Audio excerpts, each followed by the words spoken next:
Hi, my name's Isaac, and this is a 1982 DeLorean DMC-12, and today I'm going to review it for you guys. In addition to that, I'm going to tell you a little bit about the wild history of this car. Obviously, it was made most famous by the Back to the Future film series.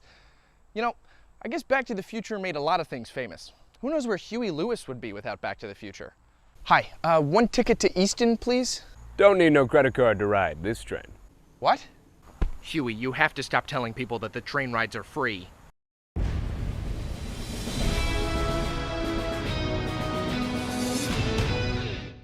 Now, our story begins with a man named John DeLorean. Now, he was a really big car guy, and he found himself working at General Motors, and he started working his way up the corporate ladder. I have no idea why this is my working the way up the corporate ladder thing, but it is. And he eventually found himself as the division head of Pontiac. Now, he was the youngest division head in General Motors history, and he was instrumental in the creation of the Pontiac GTO. And that kind of transformed the brand's external view as kind of this grandpa car brand to this really cool muscle car brand. And that really helped General Motors sell a lot more cars. And so he eventually continued to climb the corporate ladder, and he became vice president of General Motors. And it looked like he was going to get the presidency. That was going to happen.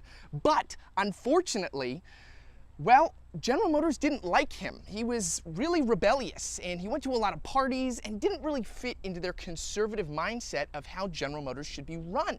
And so he quit. Now, some people say that he was fired, but regardless, he left the company. And he went off to create his own company, one that wouldn't just rival General Motors, but also Chrysler and Ford. And that car company was, of course, the DeLorean Motor Company.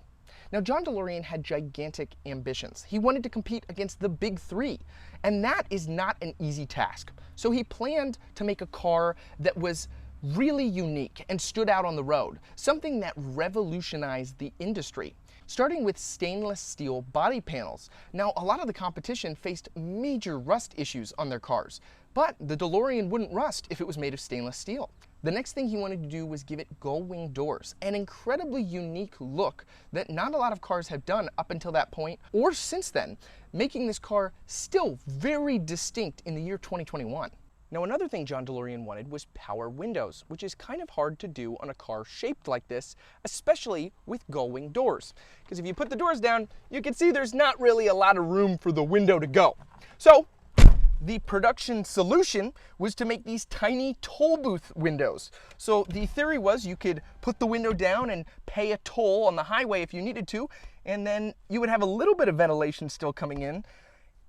It's not great, but you know, it's kind of a cool look. It's a little claustrophobic in here. Help me, help me! And when it came to the engine, John DeLorean wanted something special there too. Originally, he would have liked the car to have been mid-engine, but due to the frame and chassis design, it just wasn't possible. So instead, he opted to mount the engine in the rear. And the engine they went with was a Peugeot Renault Volvo 2.8-liter V6, making 130 horsepower and 153 pound-feet of torque. Now, on this particular DeLorean, that's mated to a 5-speed manual transmission, though there was also a 3-speed automatic variant available. Now, those numbers aren't great, and unfortunately for the time, they weren't great either, especially since the engine was in the rear. That made the car very heavy. And so the joke is that in Back to the Future, the car can only go 88 miles per hour because that's as fast as the car could go. And sure enough, the actual speedometer on this DeLorean only goes up to 85 miles per hour. Though I was doing some investigative research online, and it does seem like people have done track tests, and they've gotten this up to about 110 miles per hour. But still, for a sports car, it's not very fast. And that was one of the downfalls of the DeLorean. Another quirk on the DeLorean is you can lift up the front hood, which reveals a pretty large storage area, but the main thing I wanted to highlight was that your gasoline actually goes in here. That's pretty abnormal. Another thing that the DeLorean had that you didn't see too often was 14-inch wheels in the front and 15-inch wheels in the rear. Generally, that was reserved for very high-end supercars of the time. Moving fully into the interior of the DeLorean, it was pretty upscale and luxurious for the time. I mean, the craftsmanship in here is fantastic. Starting down here with the gigantic center tunnel, you can see we have the aforementioned window switches, Now, power windows weren't unheard of at the time, but they were definitely a lot more rare than they are today. And then you'll have your defroster button right there, and then you'll also have a cigarette port, back when it actually was a cigarette port, your manual transmission, and then you have your climate control in here. You also have your hazards and your headlight button. One really cool thing with the headlights right here is if you tap this in, that is your daytime running lights, and you push it in even further for your actual headlights. So that's actually kind of a nice little detail, and then you push it out to completely release it for the headlights to go off. So there is the original factory radio in here, but it doesn't work. But it is nice to see this was the original design of the car when it rolled off the assembly line way back in the early 80s. I always really like seeing that. Like, this is how the car was meant to look and the design overall. You have these really nice premium textures in here. You know, I definitely see what John DeLorean was going for. Even if his whole idea didn't come to complete fruition because of issues with the car and other outside factors, you gotta respect the guy for knowing what he was doing. If we move into the gauge cluster here, you can see the aforementioned speedometer only going up to 85, and then down here, the door ajar light actually has a little DeLorean with the door open. That is a really cool, nice little touch. They didn't have to do that, but they went the extra mile for that as well. And you have the DMC logo on there. You might also notice this DeLorean has only driven 8,500 miles. This current owner picked it up at an auction, and it had incredibly low miles, especially for how rare this car is. Over here on the door panel, you can see there is the latch to get out. You have lock unlock, and then you do have a climate vent over there, which is super nice because the windows are super tiny. You also have some storage over here, a little ashtray, and this little area for storage. But other than that, it's pretty simple in here. Pretty nice overall, though it definitely is a little bit cramped with the doors completely down. It's just really cool to be sitting inside of a DeLorean. All of those unique features and little touches added up quick. And when the DeLorean finally hit dealer lots in the early 1980s, the base price MSRP was $25,000, which doesn't sound like a lot, but with an inflation calculator, in 2021, that's a little over $75,000. That's a pretty penny for a sports car that wasn't very sporty. When the DeLorean was first announced, demand for this car was incredibly high. People wanted it. It was the car of the future. It was stainless steel. But by the time the DeLorean finally released, after a host of recalls and major issues, it was incredibly hard to sell one of them at the price tag they were asking. And so, to keep his company afloat, John DeLorean did something drastic. He was a desperate man, so he turned to a cocaine deal to try to get money to salvage the DeLorean Motor Company. Little did DeLorean know, though, that cocaine deal was an FBI sting, and he was promptly arrested. Though, when it came time to come to court, the jury actually acquitted John DeLorean because they said the FBI was entrapping him. So, he was released, but the DeLorean Motor Company's legacy had come to an end. DeLorean famously said in response to the question, "Will you continue to make cars, or will you continue to sell cars?" He said, "I don't know. Would you buy a used car from me?"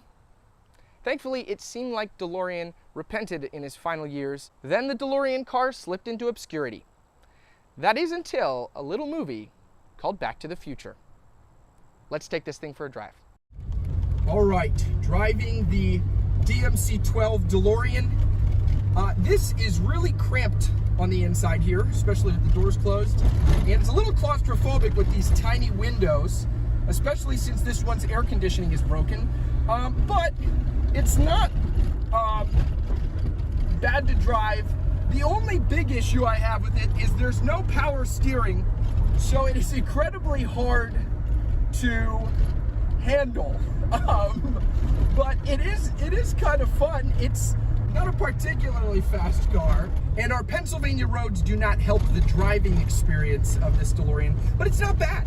It's not a terrible drive, and it's kind of just a fun thing to drive, and I think you overlook some of the quality control issues because of the cool factor of the car and how unique and fun this is, and everybody looks at you and it's like, oh, you're driving a DeLorean.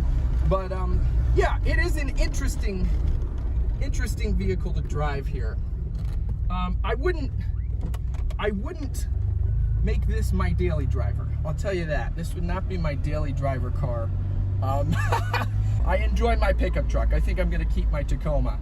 Thank you guys for watching this video. I think that's gonna wrap up the driving segment here. And thus concludes the story of the DeLorean DMC-12. Thank you guys so much for watching this video. It has honestly been a dream come true to be able to review this car. When I was a kid, I watched Back to the Future, and it was my goal. I'm gonna start crying now. Ugh. It was my goal just to see a DeLorean in real life. I just wanted to see one because it was so cool. And as I grew up, I continued to enjoy the movies, but I kind of forgot about that dream. And I started my YouTube channel, and I began reviewing my pickup trucks, and I was at my internship for college. I'm going to college to be a youth pastor, and I was at my internship, and one of my students asked me, "Have you ever reviewed a DeLorean?" And I said, no, I never have. I didn't even think about doing that. And it was my childhood dream to see one of these cars. And here I am. It's incredible. It's unbelievable. And it's so cool to be able to do this. I am a Christian, if you couldn't get that by the youth pastor part. And if you have any prayer requests, you can leave those in the comment section below. Also, I like to do a weekly Bible verse. This week's is Psalm 37:4. Delight yourself in the Lord, and he will give you the desires of your heart. I think I've done that verse before, but I was standing next to a DeLorean when I said it. So, yeah, this is amazing. And if you delight yourself in the Lord, does that mean that you're always going to get to have your favorite thing appear right in front of you and be able to do what you want? No, because when you delight yourself in the Lord, that means that sometimes your goals that you wanted kind of fade away and you more align with what God wants to do for your life. And that's what I believe he was doing with me when it came to youth ministry. As I started to read the Bible more, I was like, oh, I don't want to do acting anymore. I want to do youth ministry. And so when I started to go to youth ministry, I was like, I don't have a way to pay for college. And then I fell into being able to review cars. And here I am reviewing a DeLorean in my back alley. And it's just unbelievable. And I believe as I delighted myself in the Lord in ministry, he was like, I know what Isaac wants. And he blessed me with this. So thank you guys so much for watching. I really appreciate it, and I'll see you next time. Another successful day of filming done.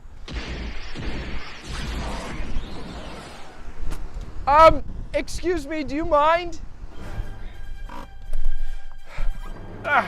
Isaac, I'm you from the future. You do realize the YouTube copyright system is going to flag this music, right? Listen, that doesn't matter right now. Something happens to your truck in the future. What happens to my truck? I can't tell you exactly what happens. I have to speak in vague statements. It's kind of how this time travel thing works. Well, I appreciate you traveling through time and all, but I'm going to let my future write itself. You trade your Tacoma in for a Prius. I what? I'm coming with you.